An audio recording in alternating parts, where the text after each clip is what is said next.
साथियों, बहुत बहुत स्वागत है आपका हिंदी की इस प्रैक्टिस सीरीज में। आज हम प्रैक्टिस सेट 2 को हल करेंगे। चलिए देखते हैं सबसे पहला प्रश्न क्या है। बिना समय गवाए हम जल्दी जल्दी इन प्रश्नों को हल करेंगे क्योंकि 125 प्रश्न हैं। पहला प्रश्न है कि इनमें से कौन सा नाम रीतिकाल का नहीं है। ऑप्शन में दिया गया है अलंकृत काल, श्रृंगार काल, पूर्व मध्यकाल या उत्तर मध्यकाल। इसका सही उत्तर हो जाएगा पूर्व मध्यकाल। पूर्व मध्यकाल भक्ति काल को कहते हैं और उत्तर मध्यकाल रीतिकाल को कहते हैं। सही उत्तर हो जाएगा पूर्व मध्यकाल। अगला प्रश्न है हिंदी साहित्य का इतिहास ग्रंथ के लेखक कौन हैं। Hazari Prasad Dwivedi, doctor Ramvilas Sharma, George Grierson या रामचंद्र शुक्ल। हिंदी साहित्य का इतिहास 1929 ईस्वी आचार्य रामचंद्र शुक्ल का इतिहास है। सही उत्तर हो जाएगा इसका डी। अगला प्रश्न है शिव सिंह सरोज नामक कृति किस लेखक की है। शिव सिंह सेंगर की, मिश्र बंधुओं की, जॉर्ज ग्रियर्सन की या डॉक्टर नगेंद्र की। शिव सिंह सरोज जो है वो शिव सिंह सेंगर की इतिहास ग्रंथ है, शिव सिंह सेंगर जी का। सही उत्तर हो जाएगा इसका ए। अगला प्रश्न देखते हैं वल्लभाचार्य का संबंध किस मत से है। सखी संप्रदाय से, चैतन्य संप्रदाय से, पुष्टि संप्रदाय से या इनमें से कोई नहीं। वल्लभाचार्य का जो संबंध है वो पुष्टि संप्रदाय से है। राइट आंसर हो जाएगा इसका सी, पुष्टि संप्रदाय। पांचवा प्रश्न देखते हैं साहित्य लहरी के कृतिकार कौन है। सूरदास, कबीरदास, तुलसीदास या नंददास। साहित्य लहरी जो है वो सूरदास की रचना है। राइट आंसर हो जाएगा ए। आप लोग भी अपने कमेंट्स जरूर दीजिए। अगला प्रश्न है रसमंजरी इनमें से किस कवि की कृति है। नंददास की, केशवदास की, पद्माकर की या सूरदास की। इसका सही उत्तर हो जाएगा नंददास। रसमंजरी जो है वो नंददास की कृति है। 7 नंबर का प्रश्न है इनमें से कौन सा कवि तार सप्तक का संपादक रहा है। ऑप्शन है धर्मवीर भारती, गजानन माधव मुक्तिबोध, अज्ञेय या सर्वेश्वर दयाल सक्सेना। इसका सही उत्तर हो जाएगा सच्चिदानंद हीरानंद वात्स्यायन अज्ञेय। अज्ञेय जी ने तार सप्तक का संपादन किया था। 8 नंबर का प्रश्न है प्रयोगवादी कवि इनमें से कौन सा है। ऑप्शन में है अज्ञेय, केदारनाथ अग्रवाल, रामधारी सिंह दिनकर और बच्चन। सही उत्तर इसका हो जाएगा सच्चिदानंद हीरानंद वात्स्यायन अज्ञेय। अगला प्रश्न देखते हैं 9 नंबर का प्रश्न है मधुशाला के रचयिता कवि का नाम बताना है। ऑप्शन में है माखनलाल चतुर्वेदी, हरिऔध, अज्ञेय या बच्चन। इसका सही उत्तर हो जाएगा बच्चन। हरिवंश राय बच्चन जी ने मधुशाला लिखी थी। 10 नंबर का प्रश्न है बसेरे से दूर किस विधा की रचना है, यानी किस विधा की पुस्तक है। जीवनी है, रेखा चित्र है, उपन्यास है या आत्मकथा है। इसका सही उत्तर हो जाएगा आत्मकथा। बसेरे से दूर जो है वो आत्मकथा है बच्चन जी की। अगला प्रश्न देखते हैं 11 नंबर का प्रश्न है नागार्जुन किस वर्ग के कवि हैं। छायावादी, प्रगतिवादी, प्रयोगवादी या आधुनिकतावादी। नागार्जुन जो है वो प्रगतिवादी कवि थे। राइट आंसर हो जाएगा इसका बी, प्रगतिवादी। 11 नंबर का प्रश्न हो गया। 12 नंबर का प्रश्न देखते हैं कामायनी किस काल की रचना है। छायावाद की है, प्रगतिवाद की है, प्रयोगवाद की है या नई कविता की है। कामायनी जो है वो छायावाद की रचना है, जयशंकर प्रसाद की रचना है। अगला प्रश्न देखते हैं पल्लव के रचयिता कवि का नाम बताना है। ऑप्शन है प्रसाद, महादेवी वर्मा, पंत और निराला। यानी पल्लव किसकी रचना थी। पल्लव जो है सुमित्रा नंदन पंत की रचना थी। सही उत्तर उसका सी हो जाएगा। 14 नंबर का प्रश्न है वेदना की कवित्री किसे कहा जाता है। महादेवी वर्मा को, मीरा को, सरोजनी नायडू को या सुभद्रा कुमारी चौहान को। वेदना की कवित्री महादेवी वर्मा को कहा जाता है। सही उत्तर उसका ए हो जाएगा। आपके कितने प्रश्न सही हो रहे हैं कमेंट में जरूर बताइएगा। 15 नंबर का प्रश्न है मुझे तोड़ लेना वनमाली, उस पथ पर देना तुम फेंक, मातृभूमि पर शीश चढ़ाने, जिस पर जाए वीर अनेक। ये जो पंक्ति है ये किस कवि की है। बच्चन की है, माखनलाल चतुर्वेदी की है, नरेंद्र शर्मा की है या सुमित्रा नंदन पंत की है। इसका सही उत्तर हो जाएगा माखनलाल चतुर्वेदी। ये जो पंक्तियां हैं वो माखनलाल चतुर्वेदी जी की हैं। 16 नंबर का प्रश्न देखते हैं निराला की साहित्य साधना के रचनाकार कौन है। निराला, नंद दुलारे वाजपेयी, रामविलास शर्मा या सुमित्रा नंदन पंत। इसका सही उत्तर हो जाएगा रामविलास शर्मा। निराला की साहित्य साधना जो है रामविलास शर्मा की कृति है। अगला प्रश्न देखते हैं, स्था धातु का लट लकार में प्रथम पुरुष एक वचन का रूप क्या होता है? ऑप्शन में दिया गया है तिष्ठतु, तिष्ठति, तिष्ठेत या स्थास्यति। इसका सही उत्तर हो जाएगा तिष्ठति। स्था धातु का लट लकार में प्रथम पुरुष एक वचन तिष्ठत होता है। अगला प्रश्न है 18 नंबर का, पिब धातु का लोट लकार में प्रथम पुरुष बहुवचन का रूप हमें बताना है। ऑप्शन में है पिबत, पिबंतु, पिबंती या पिबथ। इसका सही उत्तर हो जाएगा पिबंतु। अगला प्रश्न देखते हैं 19 नंबर का है, गम धातु विधिलिंग लकार मध्यम पुरुष द्विवचन का रूप क्या होता है? ऑप्शन में है अगच्छत, गच्छिताम, गच्छतम, गच्छेत या गच्छतम। सही उत्तर हो जाएगा इसका गच्छेतम। ऑप्शन नंबर बी इसका सही उत्तर हो जाएगा। 20 नंबर का प्रश्न देखते हैं, भू धातु का लंग लकार में उत्तम पुरुष एक वचन का रूप बताना है। ऑप्शन में दिया गया है अभवत, अभवन, अभवम और भविष्यत। इसका सही उत्तर हो जाएगा अभवम। भू धातु लंग लकार में उत्तम पुरुष का एक वचन रूप अभवम होता है। आगे देखते हैं, हमें मुहावरों का सही अर्थ विकल्प में से चुनना है। जैसे डंके की चोट पर कहना का क्या अर्थ होता है? जोर से कहना, स्पष्टता से कहना, अभिमान के साथ कहना या गाली देते हुए कहना। सही उत्तर इसका क्या होगा, जल्दी बताइए। इसका सही उत्तर हो जाएगा अस्पष्टता से कहना। ऑप्शन नंबर बी इसका सही हो जाएगा। 22 नंबर का प्रश्न है, कलेजे पर पत्थर रखना यानी विपत्ति में धैर्य धारण करना, दुखी होना, बुरा चाहना या ईर्ष्या करना। 22 नंबर का सही आंसर हो जाएगा विपत्ति में धैर्य धारण करना। 23 नंबर का प्रश्न देखते हैं, औधी खोपड़ी का होना क्या होता है? बहुत प्रतिभा संपन्न होना, क्रोधी होना, मूर्ख होना या अच्छे विचारों वाला होना। औधी खोपड़ी का होना जैसे होता है मूर्ख होना। सही उत्तर हो जाएगा इसका मूर्ख होना। 24 नंबर का प्रश्न देखते हैं, कूप मंडूक होना क्या होता है? व्यापक प्रभाव होना, सीमित ज्ञान होना, विद्वान होना या प्रतिभाशाली होना।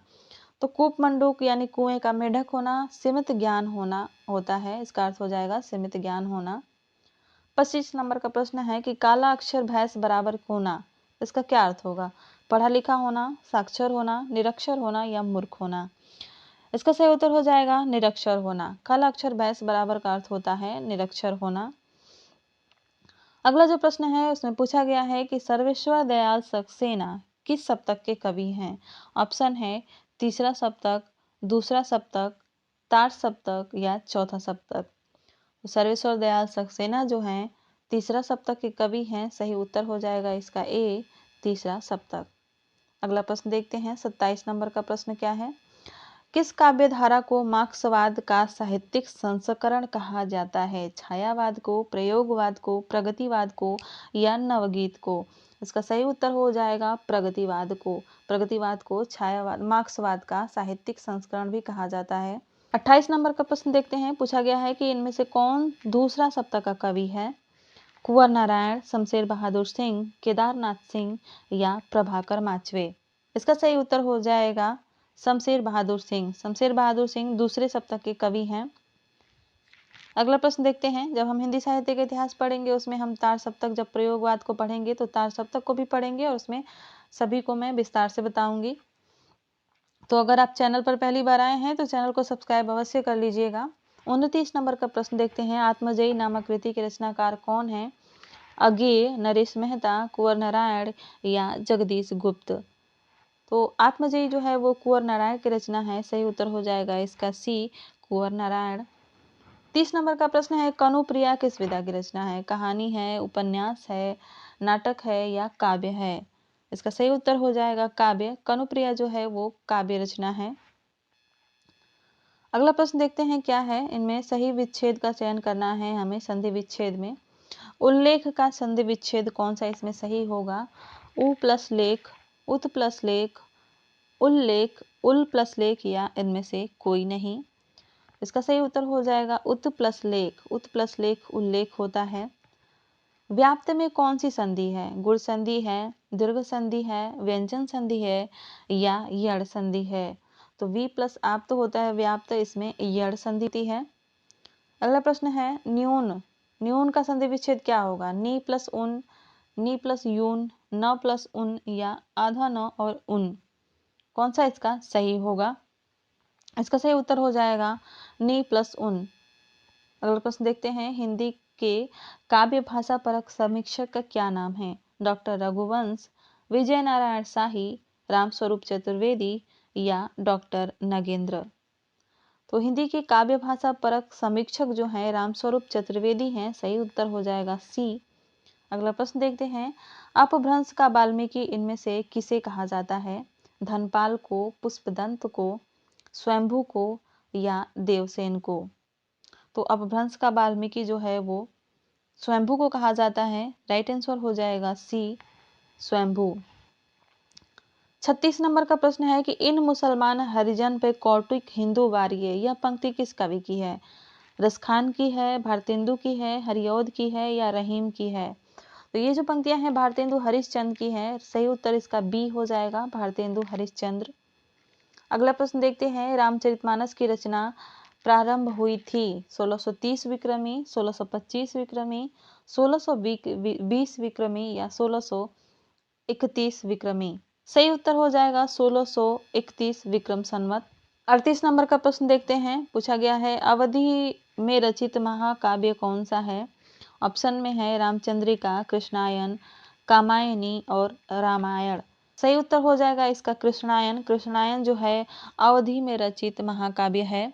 अगला प्रश्न देखते हैं टूटना कहानी के लेखक कौन है? राजेंद्र यादव, निर्मल वर्मा, मन्नू भंडारी या अमरकांत। इसका सही उत्तर हो जाएगा राजेंद्र यादव। टूटना कहानी जो है बहुत ही महत्वपूर्ण कहानी है और बार बार परीक्षाओं में पूछी जाती है।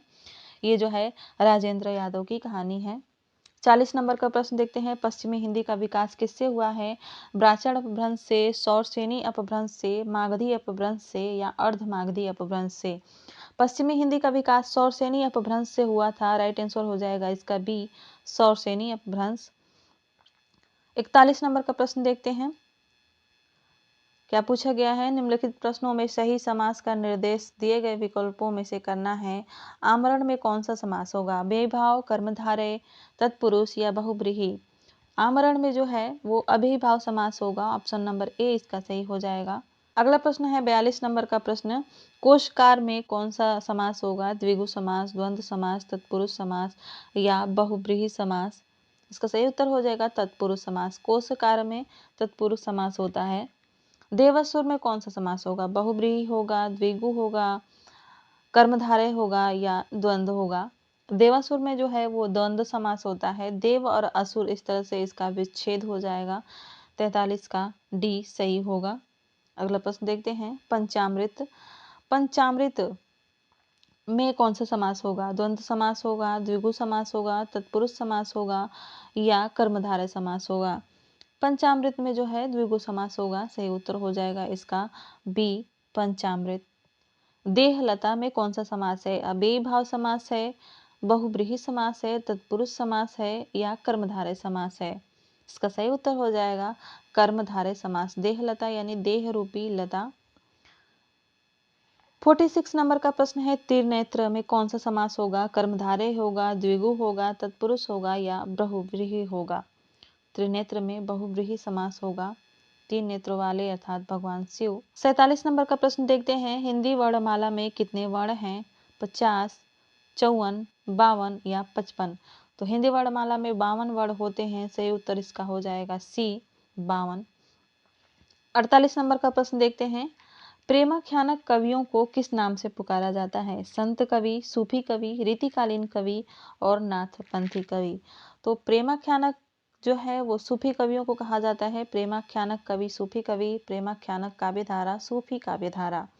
49 नंबर का प्रश्न देखते हैं संदेश रासक के रचयिता का नाम बताना है। ऑप्शन में है अब्दुल रहमान, पुष्पदंत, देवसेन या हेमचंद्र। किसकी रचना है? संदेश रासक जो है वो अब्दुल रहमान की रचना है। राइट आंसर हो जाएगा इसका ए अब्दुल रहमान। 50 नंबर का प्रश्न है कि अनुभाव के कितने प्रकार होते हैं? 8, 4, 6 या 3। अनुभाव कितने प्रकार के होते हैं? अनुभाव 4 प्रकार के होते हैं। सही उत्तर हो जाएगा इसका बी 4। अगला प्रश्न देखते हैं, निम्न वर्ण किस प्रकार के हैं और हमें सही विकल्प का चयन करना है उनका उच्चारण स्थान के आधार पर। जैसे ग का उच्चारण स्थान क्या होता है, दंत, तालव्य, कंठ या ओष्ठ। ग का उच्चारण स्थान जो है कंठ्य है, सही उत्तर हो जाएगा इसका सी, कंठ। फ का उच्चारण स्थान क्या होता है, ओष्ठ, दंत, मूर्धन्य या उष्म। सही उत्तर हो जाएगा इसका ओष्ठ। फ का उच्चारण ओठ से होता है। इनमें से कौन सा वर्ण उष्म नहीं है, श, ल, स और स। इसका सही उत्तर हो जाएगा ल जो है उष्म वर्ण नहीं है। अगला देखते हैं, घ जो है वो कौन सा वर्ण है, दंत्य है, कंठ्य है, मूर्धन्य है या तालव्य है। 54 नंबर का प्रश्न है, घ कैसा वर्ण है, दंत, कंठ, मूर्धन्य या तालव्य। घ जो है वो दंत वर्ण है, सही उत्तर हो जाएगा इसका बी। अगला प्रश्न देखते हैं, 55 नंबर का प्रश्न क्या पूछा गया है, ज कैसा वर्ण है, तालव्य, मूर्धन्य, कंठ्य या उष्म। सही उत्तर हो जाएगा तालव्य। ज जो है वो तालव्य वर्ण है। हमें निम्नलिखित सूचियों से सुमेलित करना है सही कोड को, यानी रचना को उसके रचनाकार से मिलाना है। सबसे पहले देख लेते हैं, काव्य प्रकाश मम्मट की रचना है। साहित्य दर्पण की बात करें तो ये आचार्य विश्वनाथ की रचना है। आचार्य औचित्य विचार चर्चा क्षेमेंद्र की रचना है। रस गंगाधर पंडित जगन्नाथ की रचना है। और इस तरह से कोड जो सही होगा वो ऑप्शन नंबर सी सही हो जाएगा। अगला प्रश्न देखते हैं, रस सूत्र किस आचार्य की देन है, मम्मट, विश्वनाथ, भरत मुनि या भट्टलोलट। 57 नंबर का प्रश्न है, रस सूत्र किस आचार्य की देन है, मम्मट की, विश्वनाथ की, भरत मुनि की या भट्टलोलट की। तो रस सूत्र जो है भरत मुनि के द्वारा दिया गया है। विभावानुभावा संयोगादृश निष्पत्ति, रस का जो सूत्र है वो भरत मुनि के द्वारा दिया गया था। 58 नंबर का प्रश्न है, निम्न आचार्यों को काल के आरोही क्रम में व्यवस्थित करना है। भामा है, दंडी है, मम्मट है और आचार्य विश्वनाथ है। इसका सही उत्तर हो जाएगा ए, भामा, दंडी, मम्मट और आचार्य विश्वनाथ। आगे देखते हैं, अगला प्रश्न है, मृच्छकटिकम के रचयिता कौन है, भास, कालिदास, श्रीहर्ष या शूद्रक। मृच्छकटिकम जो है वो किसकी रचना है, तो मृच्छकटिकम जो है शूद्रक की रचना है। राइट आंसर हो जाएगा इसका डी, शूद्रक। अगला प्रश्न देखते हैं, निम्नलिखित में से उपयुक्त समानार्थी शब्दों का हमें चयन करना है। जैसे कि है कंचन, कंचन का अर्थ क्या होता है, चांदी, सोना, धतूरा या तांबा। सही उत्तर हो जाएगा सोना। कंचन जो है सोना का पर्यायवाची है, यानी समानार्थी है। अगला प्रश्न देखते हैं, सोम, सोम किसको कहते हैं, सोमवार को, चंद्रमा को, सरोवर को या सूर्य को। सोम जो है चंद्रमा को कहते हैं। सही उत्तर हो जाएगा इसका बी। शिखी किसको कहते हैं, मोर को कहते हैं, वाड़ को कहते हैं, सूर्य को कहते हैं या पतंग को कहते हैं। तो शिखी जो है मोर का पर्यायवाची होता है, समानार्थी होता है। सही उत्तर हो जाएगा इसका ए। 63 नंबर का प्रश्न है कि इनमें से कौन हिरन का पर्यायवाची नहीं है। ऑप्शन में है सारंग, कुरंग, अहि और मृग। सही उत्तर हो जाएगा इसका सी, अहि। अहि जो है वो हिरन का पर्यायवाची नहीं होता है। 64 नंबर का प्रश्न है, इनमें से कौन घोड़े का पर्यायवाची नहीं है, सिंधु है, घोटक या सैंधव। तो सिंधु जो है वो घोड़े का पर्यायवाची नहीं होता है। सही उत्तर हो जाएगा इसका ए, सिंधु। 65 नंबर का प्रश्न देखते हैं, युगे युगे क्रांति के रचयिता कौन है, सुरेंद्र वर्मा, मोहन राकेश, उदय शंकर भट्ट या विष्णु प्रभाकर। इसका राइट आंसर हो जाएगा विष्णु प्रभाकर। युगे युगे क्रांति विष्णु प्रभाकर की रचना है। अगला प्रश्न देखते हैं, कौन सा नाटक जगदीश चंद्र माथुर का है, डॉक्टर, आठवां सर्ग, द्रौपदी या शारदिया। जगदीश चंद्र माथुर का नाटक है शारदिया। ऑप्शन नंबर बी इसका सही हो जाएगा। 67 नंबर का प्रश्न है कि प्रगतिवादी काव्य की समय सीमा क्या है, 1936 से 1943, 1920 से 1936, 1943 से 1953 या 1900 से 1920। इसका राइट आंसर हो जाएगा 1936 से 1943। 1943 के बाद जो है वो प्रयोगवाद शुरू हो जाता है। 1920 से 1936 की बात करें तो छायावाद का समय मान सकते हैं। अगला प्रश्न देखते हैं 68 नंबर का, लाल पान की बेगम कहानी के रचयिता कौन है, अमरकांत, ममता कालिया, सूर्यबाला और फरीश्वर नाथ रेणु। तो लाल पान की बेगम जो है वो फणीश्वरनाथ रेणु की रचना है। फणीश्वरनाथ रेणु की आंचलिक कहानी है। सही उत्तर हो जाएगा इसका डी। अगला प्रश्न है कि सरस्वती पत्रिका के संपादक कौन थे? भारतेंदु हरिश्चंद्र, जयशंकर प्रसाद, महावीर प्रसाद द्विवेदी या मुंशी प्रेमचंद। सही उत्तर हो जाएगा इसका महावीर प्रसाद द्विवेदी। इन्होंने 1903 ईस्वी से सरस्वती पत्रिका का संपादन भार संभाला था। 70 नंबर का प्रश्न देखते हैं। पूछा गया है कि उद्दंत मार्तंड नामक पत्र कहाँ से प्रकाशित होता था? बनारस से, प्रयाग से, दिल्ली से या कलकत्ता से। तो उद्दंत मार्तंड हिंदी का पहला पत्र था जो कि कलकत्ता से प्रकाशित होता था। अगला देखते हैं। हमें सही शब्द, सही वर्तनी वाला शब्द चुनना है। पहला है आर्द्र, दूसरा है आर्द्र, तीसरा है आर्द्र और चौथा ऑप्शन है कोई नहीं। इसका सही उत्तर हो जाएगा डी वाला आर्द्र। अगला प्रश्न है, इसमें भी हमें सही वर्तनी वाला शब्द चुनना है, जैसे मानवीकरण, मानवीयकरण, मानवीकरण या कोई नहीं। तो इसका सही उत्तर ऑप्शन नंबर ए हो जाएगा, मानवीकरण। 73 नंबर का प्रश्न देखते हैं। उपरोक्त, उपर्युक्त, उपर्युक्त और उपयुक्त। तो सही उत्तर हो जाएगा बी वाला उपयुक्त। 74 नंबर का प्रश्न देखते हैं। इसमें भी हमें सही वर्तनी चुननी है। सहस्र, सहस्र, सहस्री या सहस्र। इसका सही उत्तर हो जाएगा बी, सहस्र। स, ह और स्र ऐसे लिखा जाएगा, वो सही रहता है। 75 नंबर का प्रश्न देखते हैं। पूछा, इसमें भी सही वर्तनी चुननी है हमें। उपलक्ष्य, उपलक्ष्य, उपलक्ष्य या उपलक्ष्य। तो सही उत्तर हो जाएगा डी, उपलक्ष्य। 76 नंबर का प्रश्न है। मोर का तत्सम रूप क्या है? मोर, मयूर, मोर मुकुट और कोई नहीं। तो मयूर जो है वो मोर का तत्सम रूप होता है। सही उत्तर हो जाएगा बी। 77 नंबर का प्रश्न देखते हैं। पूछा गया है, बछड़ा किस शब्द से विकसित है? बच्चा, वक्ष, वत्स और कोई नहीं।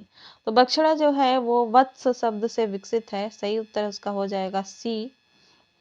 78 नंबर का प्रश्न देखते हैं। साखी का तत्सम क्या होता है? साक्ष्य होता है, साक्षी होता है, साक्षी होता है या इनमें से कोई नहीं होता है। साखी का तत्सम रूप साक्षी होता है। सही उत्तर हो जाएगा इसका सी। अगला प्रश्न देखते हैं। पारा किस शब्द का तद्भव है? पार का, पारामृत का या पारद का या इनमें से कोई नहीं। तो पारा जो है वो पारद का तद्भव रूप है। सही उत्तर हो जाएगा इसका बी। 80 नंबर का प्रश्न है। भौजाई का तत्सम क्या होगा? भाभी होगा, भातृजाया होगा, भातृपत्नी होगा या इनमें से कोई नहीं। इसका राइट आंसर हो जाएगा भातृजाया। भाभी को जो है भातृजाया कहते हैं। तत्सम रूप उसका भातृजाया होता है। 81 नंबर का प्रश्न देखते हैं। जिज्ञासु का सही अर्थ क्या है? जो जीतना चाहता हो, जानने की इच्छा रखने वाला हो, जो जान चुका हो या जिसे कुछ नहीं आता हो। तो जिज्ञासु यानी जो जानने की इच्छा रखता है उसे जिज्ञासु कहते हैं। ऑप्शन नंबर बी इसका राइट आंसर हो जाएगा। आगे बढ़ते हैं। 82 नंबर का प्रश्न है। अंतेवासी किस अर्थ में प्रयुक्त होता है? अन्य स्थान पर रहने वाले के लिए, नगर में रहने वाले के लिए, नदी के किनारे रहने वाले के लिए या गुरु के समीप रहने वाले के लिए। अंतेवासी जो है वो गुरु के समीप रहने वाले को कहते हैं। राइट आंसर हो जाएगा इसका डी। प्रभाती का क्या तात्पर्य होता है? प्रभात में गाया जाने वाला गीत, रात्रि में गाया जाने वाला गीत, देशभक्ति का गीत या राष्ट्रगीत। प्रभाती जो प्रभात में गाई जाती है उसे प्रभाती कहते हैं। राइट आंसर हो जाएगा इसका ए। अगला प्रश्न देखते हैं। 84 नंबर का प्रश्न है कि मछली जैसी आंखों वाली के लिए एक शब्द क्या होता है? मृगनयनी, मीनकेतु, मीनाक्षी या मृगाक्षी। इसका सही उत्तर हो जाएगा मीनाक्षी। मीनाक्षी जो है वो मछली जैसी आंखों वाली के लिए एक शब्द होता है। 100 वर्ष के समय को क्या कहते हैं? शताब्दी, शतक, दशक या सहस्राब्दी। सही उत्तर हो जाएगा इसका शताब्दी। 100 वर्ष के समय को हम शताब्दी कहते हैं। अगला प्रश्न है कि हमें जिस भाग में त्रुटि है उसको चयन करना है उसका। जैसे अब वाक्य दिया गया है, मेरे को कल आगरा जाना है। इसमें मेरे को नहीं रहेगा, मुझे रहेगा, इसलिए ए ऑप्शन इसका सही हो जाएगा। 87 नंबर का प्रश्न है कि बटेश्वर के मेले में भारी भड़कम भीड़ थी। इसमें कोई त्रुटि नहीं है या कहाँ पर त्रुटि है ये बताना है। भारी भरकम भीड़ के लिए भारी भरकम शब्द इस्तेमाल नहीं होता है, इसलिए बी ऑप्शन इसका सही होगा। उनकी सौभाग्यवती पुत्री का विवाह 26 तारीख को होगा। इसमें से हमें कौन सा अशुद्ध है वो छांटना है। तो इसका बी सही होगा क्योंकि जिसका विवाह नहीं हुआ रहता है उसके लिए सौभाग्यवती नहीं इस्तेमाल किया जाता है। 89 नंबर का प्रश्न है कि साहित्य और जीवन का घनघोर संबंध है। इसका राइट आंसर हो जाएगा बी, क्योंकि घनघोर नहीं यहाँ पे कह सकते, घनिष्ठ संबंध है, ऐसा प्रयोग होगा। तो ये हिस्सा अशुद्ध है। अगला प्रश्न है 90 का, आपका पत्र धन्यवाद सहित प्राप्त हुआ। इसमें हमें कौन से हिस्से में त्रुटि है उसको देखना है। आपका पत्र धन्यवाद सहित प्राप्त हुआ, सही उत्तर हो जाएगा बी, धन्यवाद सहित नहीं लिखेंगे, ये अशुद्ध हो जाएगा। 91 नंबर का प्रश्न है, श्रृंगार रस का स्थायी भाव क्या होता है? श्रृंगार, रति, प्रेम या हर्ष? श्रृंगार रस का स्थायी भाव रति होता है। 92 नंबर का प्रश्न है, शोक किस रस का स्थायी भाव है? श्रृंगार रस का, वीर रस का, करुण का या भयानक का? शोक जो है वो करुण रस का स्थायी भाव होता है, सही उत्तर सी हो जाएगा। किस रस को रसराज कहा गया है? वीर को, श्रृंगार को, हास्य को या भयानक को? रसराज जो है वो श्रृंगार रस को कहा जाता है, ऑप्शन नंबर बी सही हो जाएगा। खूब लड़ी मर्दानी वह तो झांसी वाली रानी थी। इस पंक्ति में कौन सा रस है? वीर रस, विभत्स रस, श्रृंगार रस या करुण रस?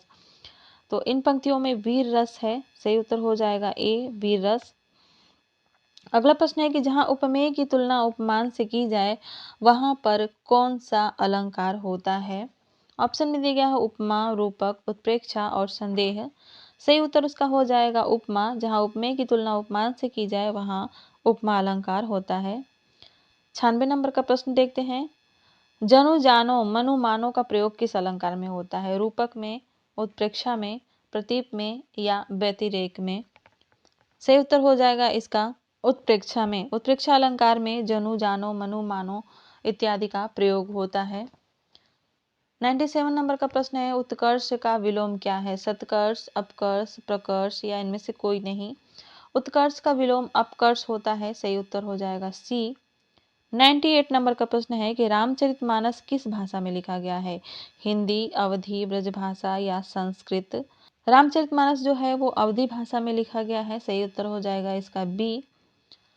99 नंबर का प्रश्न देखते हैं, पश्चिमी हिंदी की सर्वाधिक प्रमुख बोली इनमें से कौन सी है? ब्रजभाषा, खड़ी बोली, बुंदेली या बांगरू?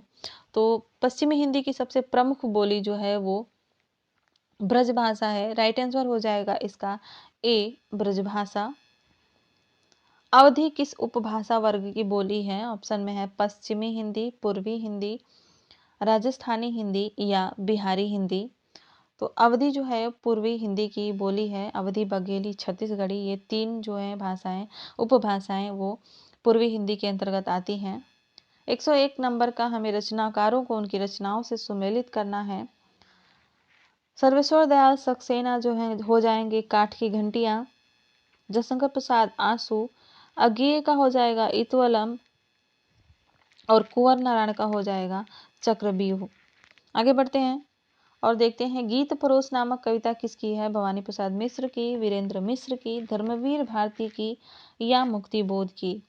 गीत परोस जो है वो भवानी प्रसाद मिश्र की कविता है, राइट आंसर हो जाएगा इसका ए। 103 नंबर का प्रश्न है कि नागार्जुन का संबंध किस काव्य धारा से है? छायावाद से है, प्रयोगवाद से है, नवगीत से है या प्रगतिवाद से है? सही उत्तर हो जाएगा प्रगतिवाद। नागार्जुन का संबंध प्रगतिवाद काव्य धारा से है। 104 नंबर का प्रश्न है, वामन ने काव्य की आत्मा किस तत्व को स्वीकार किया है? अलंकार को, ध्वनि को, रीति को या वक्रोक्ति को? तो वामन ने जो है रीति को, अलंकार, काव्य की आत्मा स्वीकार किया है, सही उत्तर हो जाएगा इसका ऑप्शन नंबर सी, रीति। अगला प्रश्न देखते हैं, 105 नंबर का प्रश्न क्या कह रहा है? पूछा जा रहा है कि संस्कृत के वे शब्द जो बिना किसी ध्वनि परिवर्तन की हिंदी में प्रयुक्त होते हैं उन्हें क्या कहा जाता है? ये सभी को पता होगा, उन्हें तत्सम कहा जाता है। अगला प्रश्न है 106 नंबर का कि देशज शब्द से क्या अभिप्राय है?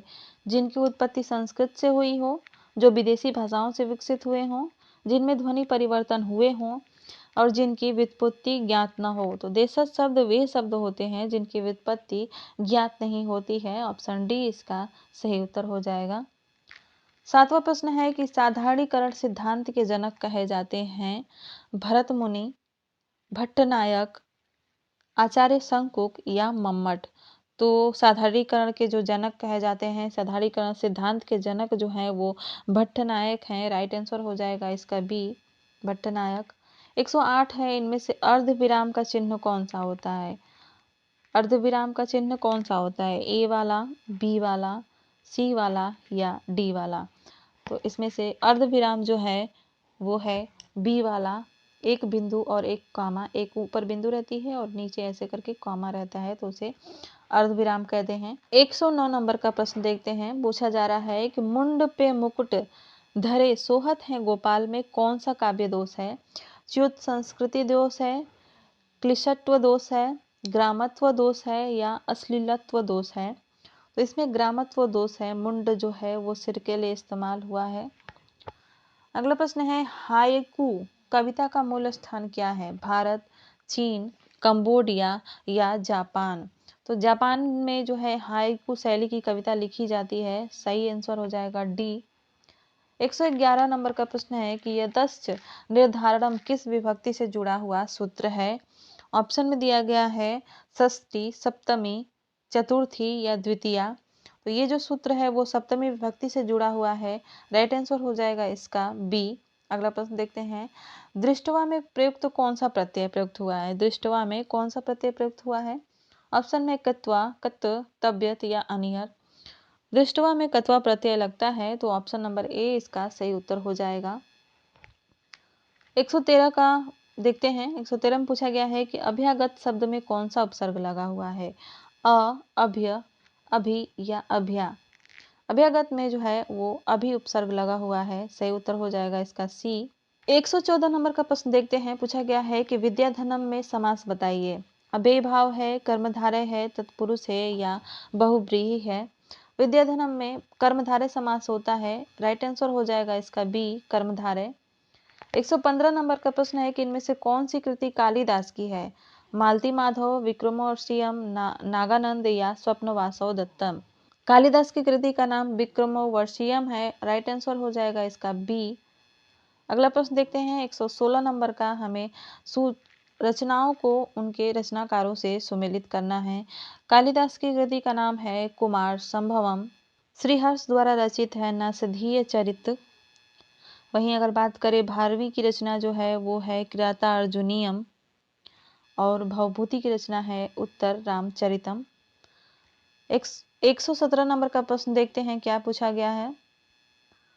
इनमें से एक रचना बृहत्त्रयी में आती है और हमें उसे छांटना है। ऑप्शन में दिया गया है कुमार संभवम, शिशुपाल वधम, स्वप्नवासव दत्तम या अभिज्ञान शाकुंतलम। तो इनमें से जो बृहत्त्रयी में शामिल है वो है शिशुपाल वधम। अगला प्रश्न है 118 नंबर का। कुवलयानंद के रचयिता का नाम बताना है। ऑप्शन में है महिम भट्ट, अप्पय दीक्षित, भानु मिश्र या धनंजय। ये जो रचना है वो अप्पय दीक्षित की रचना है। राइट आंसर हो जाएगा बी, अप्पय दीक्षित। 119 नंबर का प्रश्न है काव्य मीमांसा किसकी कृति है? भारवी की, श्रीहर्ष की, भोजराज की या राजशेखर की? काव्य मीमांसा राजशेखर की रचना है। सही उत्तर हो जाएगा इसका डी, राजशेखर। 120 नंबर का प्रश्न है संविधान की धारा 343(1) में हिंदी को कौन सी भाषा घोषित किया गया है? राजभाषा, राष्ट्रभाषा, संपर्क भाषा या मातृभाषा? तो 343(1) में जो है संविधान की धारा में राजभाषा हिंदी को घोषित किया गया है। 121 नंबर का प्रश्न देखते हैं कि मगही किस उपभाषा की बोली है? राजस्थानी की, बिहारी की, पूर्वी हिंदी की या पश्चिमी हिंदी की? तो मगही जो है वो बिहारी हिंदी के अंतर्गत आती है। राइट आंसर हो जाएगा इसका। प्रश्न देखते हैं विभत्स रस का स्थायी भाव क्या होता है?